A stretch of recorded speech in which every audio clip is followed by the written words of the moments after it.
The TPP has two strong enforcement mechanisms. First, if the U.S., for instance, were to continue to buy American and give that preference to our domestic economy, or for that matter, states with buy local or communities with buy local school food, all of those things would be a violation of that agreement. Then what happens is any other country can drag the U.S. into a TPP tribunal, and if we don't get rid of the law, the U.S. would face perpetual trade sanctions, fines. This is actually enforceable international corporate law.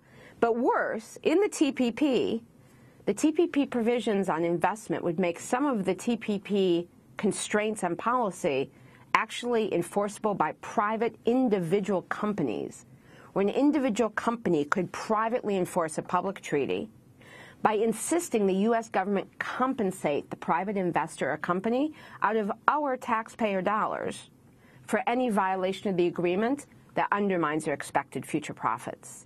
So while we have multilateral environmental agreements or human rights or labor rights agreements that aren't that enforceable, we set the standard internationally, but each country is supposed to enforce it domestically. There's no sanction. With TPP or the WTO, there are sanctions. There is the ability to extract cash.